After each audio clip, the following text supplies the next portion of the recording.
Assalamu alaikum, peace be upon you, brothers and sisters. Welcome to another live session with us at Talk to East Turkestan. Today, I have a very special guest with me today, columnist for the Byline Times in Inside Arabia, host of Channel the Rage podcast, and activist against Islamophobia. We've got today, and you guys all know him, CJ Werleman.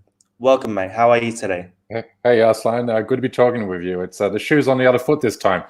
I think you've been on my podcast now 2 or 3 times, and so pleasure to be on the receiving end. Yes, I've been on your podcast 3 times. Make sure to check out, follow, subscribe, Patreon on CJ Werleman. Get on Channel the Rage and listen to basically the atrocities, the oppression that is happening to all of the Muslim communities around the world. And that's why we're here. I wanted to ask you, first of all, we are, a Uyghur-based Facebook page. And I just wanted to ask you how you got to be so involved in the Uyghurs' plight, shedding light on this issue, because not many journalists are on it, or what we say, the youth today say, as woke about this issue as you, in my opinion. Yeah. Okay, thanks, mate. Yeah, to be honest, I don't remember specifically the first time I learned about the Uyghur. I guess I understood their plight under the rubric of the war on terror, and I knew that China was using war on terror discourse to stigmatize and marginalize the ethnic Uyghur community in East Turkestan. So I had a vague familiarity with it, I guess, because of my work. I guess I do have quite a big social media following. A lot of people are familiar with my effort to expose injustices against Muslim minorities around the world. And just over time, particularly when China began its current crackdown on the Uyghur minority, I believe that was, 2014, 2015, a lot of Uyghur and the diasporic Uyghurs around the world started reaching out to me and say, look, haven't heard from my brother, my uncle, my sister, my mother, my father. I believe they've been detained. Can you raise your voice to this issue? And this kept happening over and over again, and including yourself. I remember when you first reached out to me regarding the plight of your father-in-law. Your story was emblematic of, dozens of Uyghur refugees and expatriates I've spoken to in Australia and the United States. Their stories have led to more stories. And, over the years, we've been, thankfully able to expose a number of the grave crimes that the Chinese Communist Party is carrying out at the moment. And it's encouraging, when you and I guess, were first trying to raise the issue several years ago in the international press. It has now become a global story. And we know so much more than what we did several years ago. And we're starting to see, thankfully, a little bit of traction as far as the international community starting to become galvanized in trying to put a halt to what is probably the greatest or the largest scale persecution or industrial scale persecution of a religious minority since the Holocaust. Well, I had last night a man by the name of Ethan Gutman on, and we were talking about organ harvesting. You've written, obviously after we've met, you've written at least 3, 4, if not 5 articles on what we coined the term as halal organ harvesting. Could we just remind the audience of what is happening and this new level of oppression, where halal organ comes from, and then will lead into what's the response by the Middle East or so-called Muslim countries out there? Yeah, well, the organ harvesting, China's organ harvesting program is, the details are becoming more well known and more well established. China has a shortfall in a number of organs it has available for transplantations. The donating of organs is something which is not commonly practiced in Chinese society. I believe they only have 10,000 Han Chinese citizens who've signed up for organ donation out of a population of 1.2 or 1.3 billion. So it has this huge shortfall, and it's tried to meet this or bridge the gap between the demand and supply by harvesting the organs illegally removed and forcefully removed from the Falun Gong minority. They started doing this in the mid 1990s. Now, and they've now ramped it up to a scale to include Uyghur Muslims. We know this because so many human rights activists and so many human rights organizations have done deep dives into it. A panel of UK lawyers and human rights experts in the United Kingdom last year came to a conclusion based on exhaustive documentation and troves of evidence that indeed China is forcibly removing the organs of Falun Gong minority, Uyghur Muslims, and then selling those organs on the black, not only to Chinese citizens, but also to organ transplantation visitors, and have been marketing some of these organs to Muslim transplant recipients in the Middle East as halal organs, because these Uyghur Muslims don't eat bacon, don't consume alcohol. It's just a heinous way of marketing something so barbarically done, especially considering there's no such thing as as a halal organ anywhere in Islamic scripture or Islamic practice. So the extent of this is, this is people who are dying, horrific deaths. The panel, when you do a deep dive into the panel's findings, Uyghur and Falun Gong minorities are having their eyes removed, their lungs removed, their livers removed, and their kidneys, and then sold to organ transplant recipients around the world. This has become a very profitable enterprise by China, and so much more that it's done to an industrial scale. Their airports have, lined markings for the fast tracking, the fast, speedy delivery of these organs around the world now. It's very, very concerning, very alarming. What has been the response? As we mentioned, we've got the term up here, halal organ harvesting. What has been the response by the so-called Muslim countries around the world? Obviously, it's not just the Uyghurs. There are other Muslim oppressed nations around the world.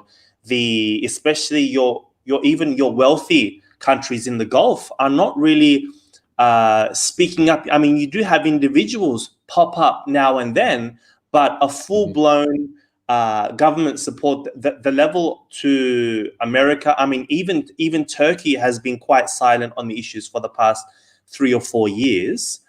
Yeah, what can you tell us about this? I mean, especially you've written about this a couple of days ago.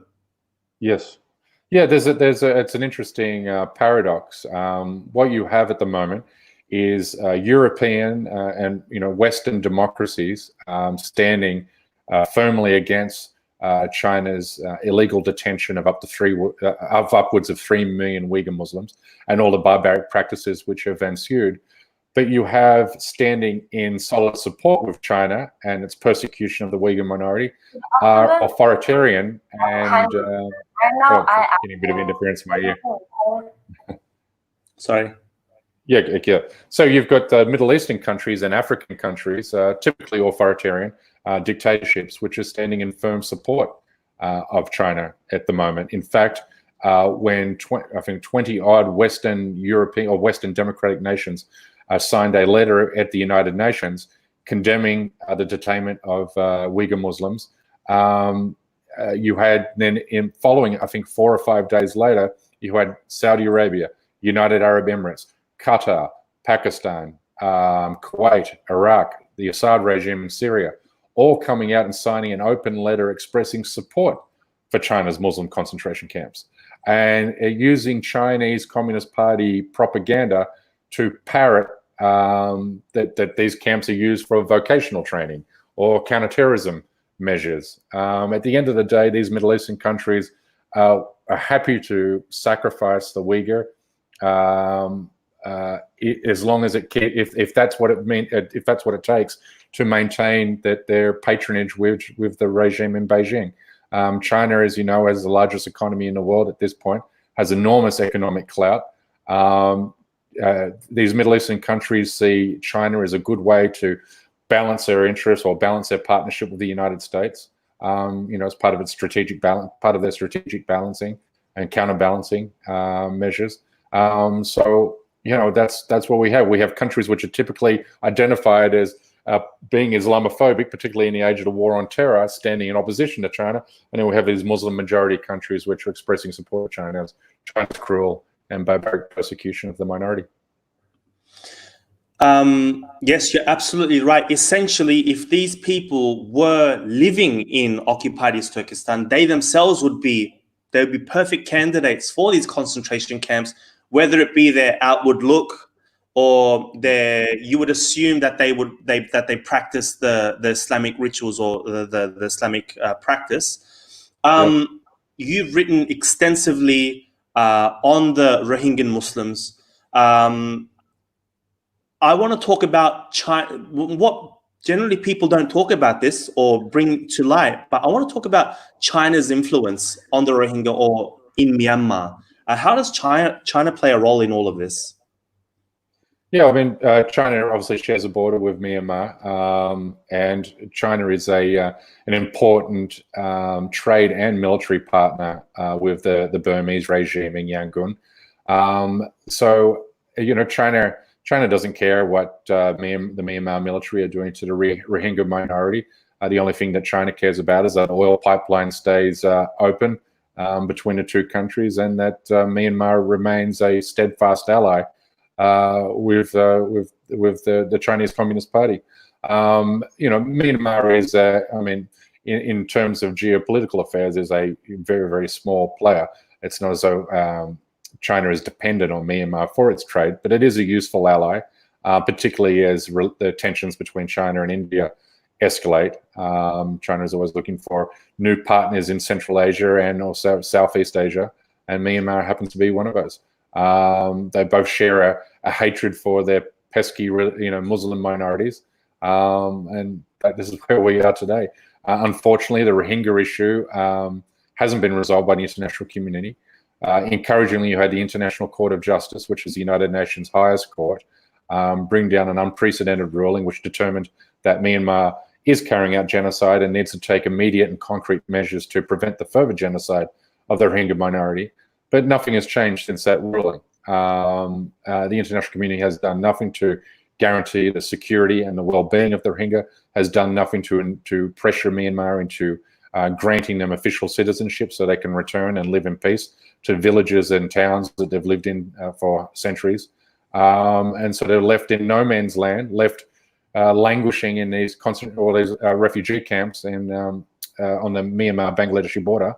And the situation is becoming so desperate, particularly with the outbreak of COVID-19, that we're now seeing Rohingya Muslims taking a fatal route, basically selling whatever belongings or cash that they have and putting their fate in the hands of unscrupulous people smugglers and getting on these leaky boats and are just perishing at sea. We've seen hundreds drown at sea just in the last several months alone.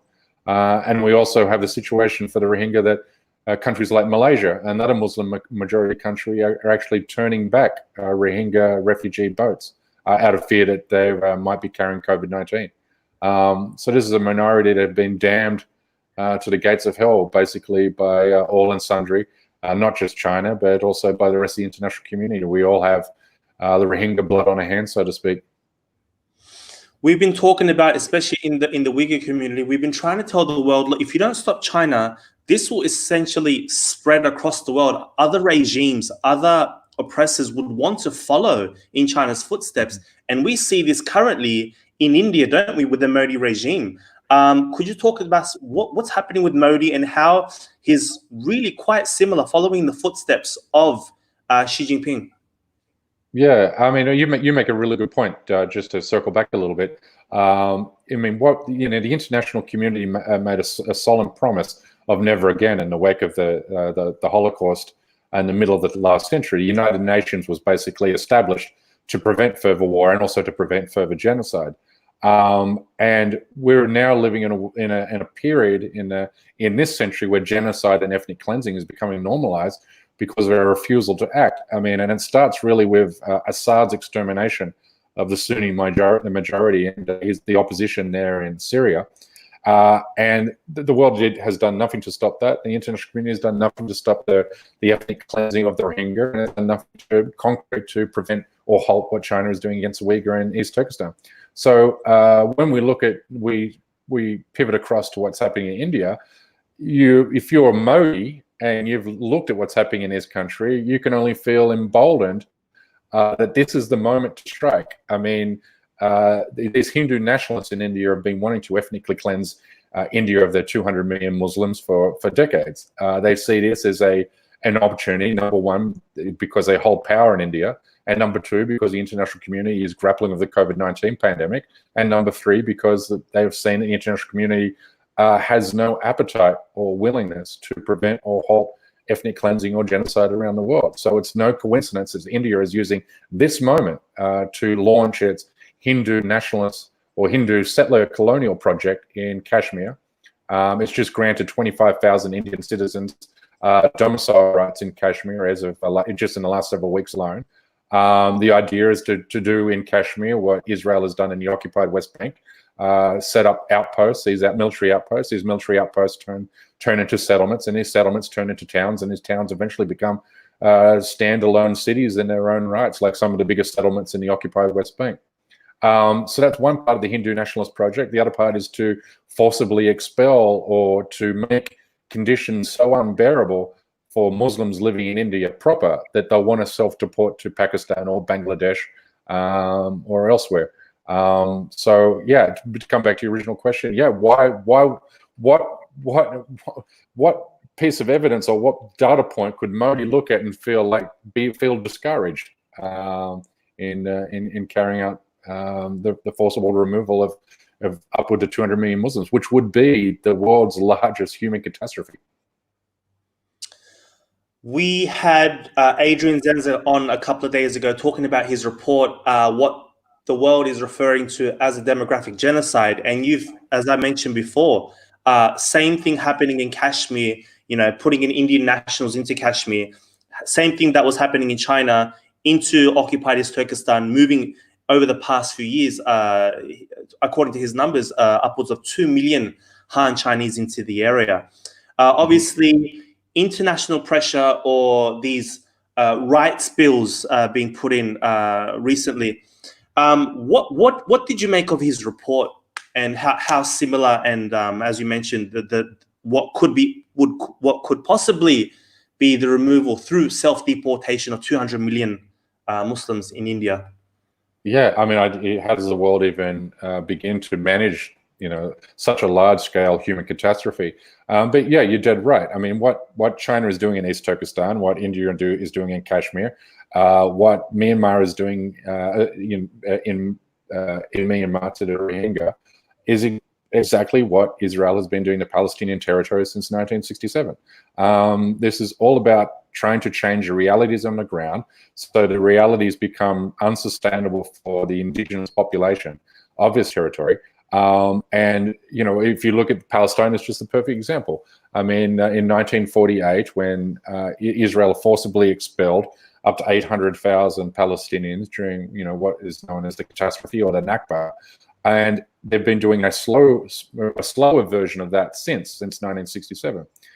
This is slow motion genocide. What China is doing to the Uyghur in East Turkestan is slow motion genocide. No, they're not massive, lining up millions of Uyghurs against cliffs and mowing them down with machine guns like China did like the Japanese did to China in Nanking in the 1930s. Sorry, I think I just lost your. You still see me? Yeah. Okay, sorry. Yeah. So, but I mean, they're not, doing what the Nazis did in Germany and just putting Uyghur into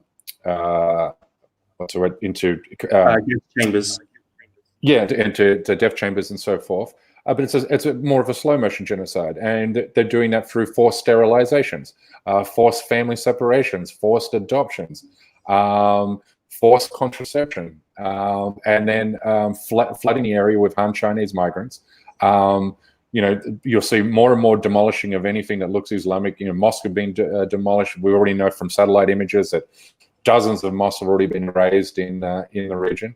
And they'll, like what has happened in in Israel and Palestine. Arab towns get changed to Jewish names.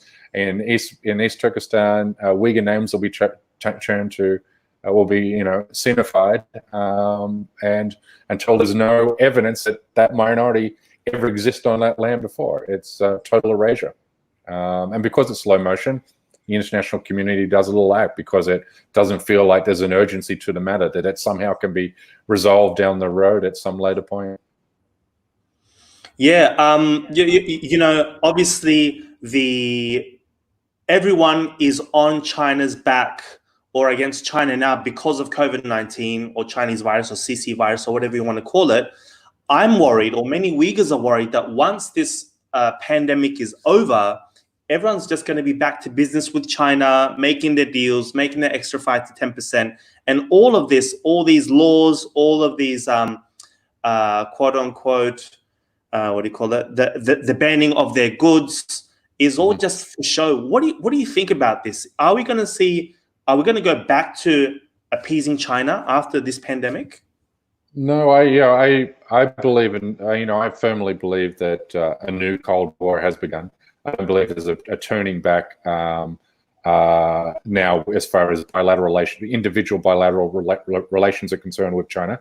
You and I are both Australian citizens. The COVID crisis has been a watershed moment in terms of Australia's relationship with China. The Australian Defence Force announced its new published its new white paper announcing its new defense strategy going forward, and it's all built around mitigating a Chinese threat in the South China Sea and Asia Pacific. Now, that doesn't mean Australia plans to go into war at any time soon, but it shows that Australia recognizes now China as not a long-term ally, but as a business partner of convenience, but also as a national security risk and threat. Politically, you're seeing now, I'm sure if you open up your Facebook page, and my Facebook page right now, we're going to find at least half a dozen friends which are sharing some sort of meme which is condemnatory of Chinese exports or practices, wanting to decouple our economies from that. And I think you'll start to see that all over the world. I believe that Xi Jinping has done China a great disservice. China was becoming an integral player in the global economy until he came to, but he has acted too aggressively, too fast, and the rest of the international community, particularly democratic countries, have found that off-putting and are now taking a backward step, re-examining their ties with China, and that doesn't augur well for the Chinese economy. I think with a new administration in the United States likely to come, I believe that China won't be allowed to continue with what it's getting away with in Hong Kong. The Trump administration is just letting Hong Kong go by the way of China at the moment, but that will change, I believe. I think Europeans are now taking a harder look at their relationship with China and seeing that China is a security threat across so many different layers. And from cyber threats to commercial property infringements, trademark infringements. International scholars were of the view 3 decades ago that the more integrated China became in the global economy, the more liberal it would become. But because of Xi Jinping's aggressiveness, those theories have been proven to be wrong. And the more integrated China has become in the global economy, the more authoritarian and the more assertive and the more imperialistic it has become. Maybe if China did this in 2 or 3 decades down the road, they would have got away with it. But I think that they've overreached, and they're probably going to pay a big price for this. Well, we've got a comment here by Guli Mahsoud saying we Uyghurs should really try to find evidence, just like Adrian Zenz did. Whenever you report about the Uyghurs' plight, as a journalist, do you find it is more difficult to find the evidence to back up what you're saying or your narrative when compared with Syria or Rohingya or Palestine? But I mean, I think we certainly have enough evidence. There's always going to be some people. Look, I mean, look at the Syrian civil war. There's always going to be doubters, and particular doubters tend to come from the left, and they come from places that automatically try to look at every conflict through the lens of which side does the United States find itself on. and they believe if the United States is on the side of A, then B must be the right. So when the US started arming moderate rebels in Syria, for a lot of leftists and a lot of Muslims around the world, they automatically assumed then that the Assad regime and the Russian Air Force were on the side of righteousness, when in fact that were the entities carrying out genocide and mass extermination. And at the end of the day, it's, for some people, it doesn't matter how much evidence you give them. Look, I mean, the Syrian civil war is the most documented war in history.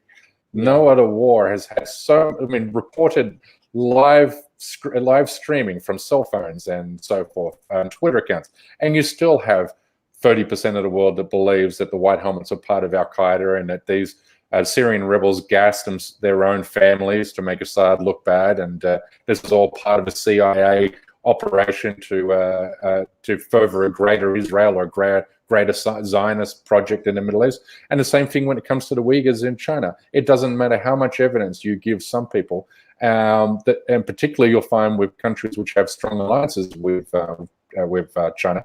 Go to Pakistan. You'll be blown away by how many Pakistani citizens believe the whole Uyghur thing is a load of crap. They think it's a CIA propaganda to make China look bad.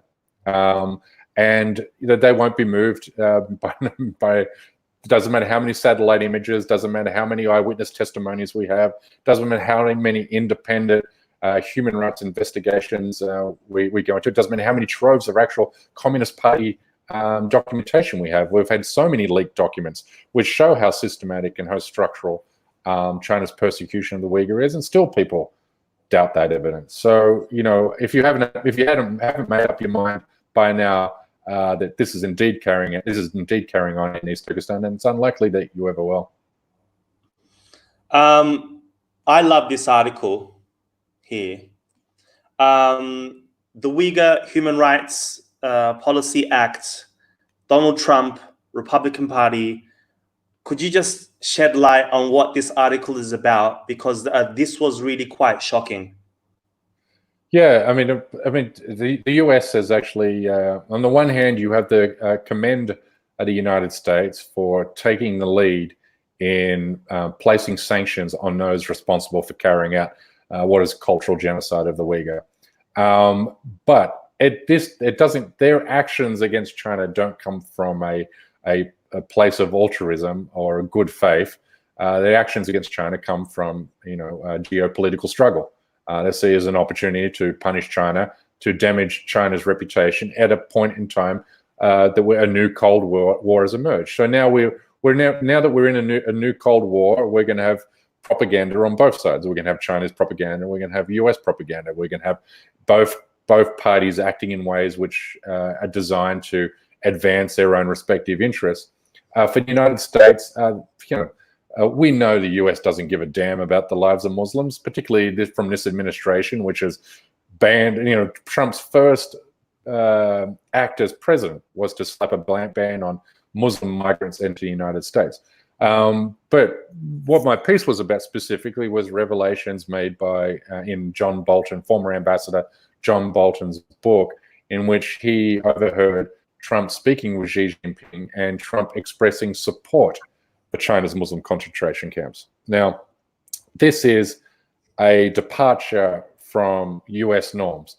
The US might not be the friendliest country in the world, to Muslims, and has both, administrations from both parties have weaponized Islamophobia in the age of the war and terror.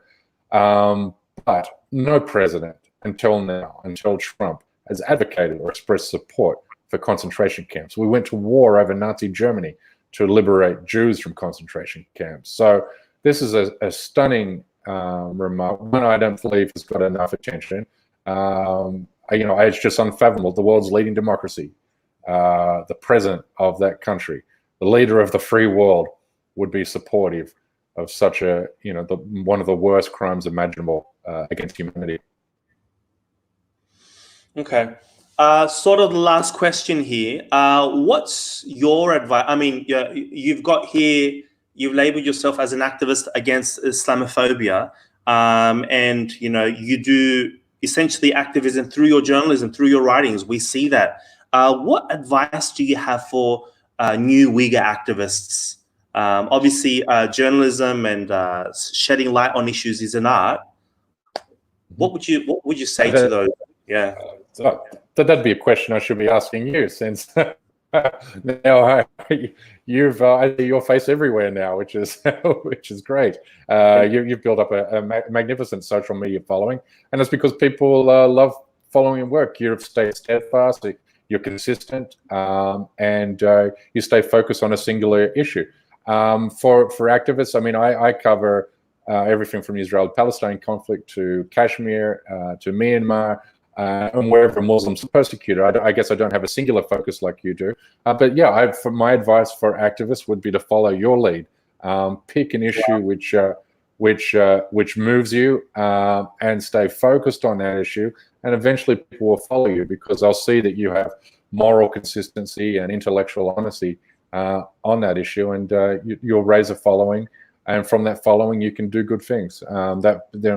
Those type of followings, create the political, or build a political will for change. They help get petitions signed. They help put pressure on politicians to take bills to the floors of their legislatures to enact sanctions against the perpetrators of human rights violations and so forth. So, yeah, I mean, would you have ever imagined that you would be doing this, hosting a podcast on the persecution of Uyghur minorities 4 or 5 years ago?